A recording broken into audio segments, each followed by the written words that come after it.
So you want to scrap the indefinite leave to remain policy as it stands at the moment. The Prime Minister calls that policy, your policy, racist and immoral. What do you say?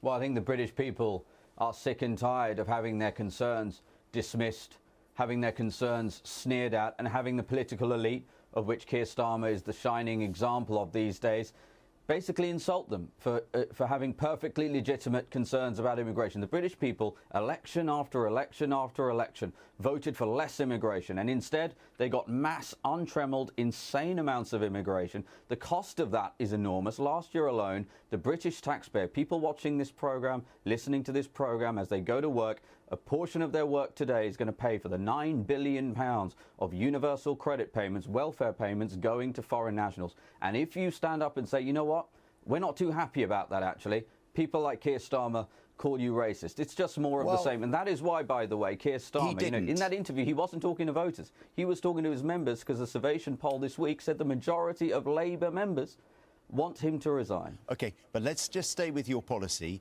and what he said about it, because he was talking very clearly about the policy, he said, being immoral and racist. He specified that he doesn't think voters are racist if they back it. He says he understands their frustrations, he gets it and wants to deal with it. He says, I totally understand that. He wasn't calling people racist, the policy. Well, I think people watching this programme at home, with respect, and listening to this programme can draw their own conclusions. If they support such a programme, if they believe, as we just announced, that UK taxpayers should not fund benefits and welfare for foreign nationals, Britain can ill afford to be a food bank for the world into perpetuity. If they believe that we should have a secure border, if they believe the boat should stop, and by the way, Shabana Mahmood, the new Home Secretary, has broken a record. 125 people arrived here illegally on a single vessel.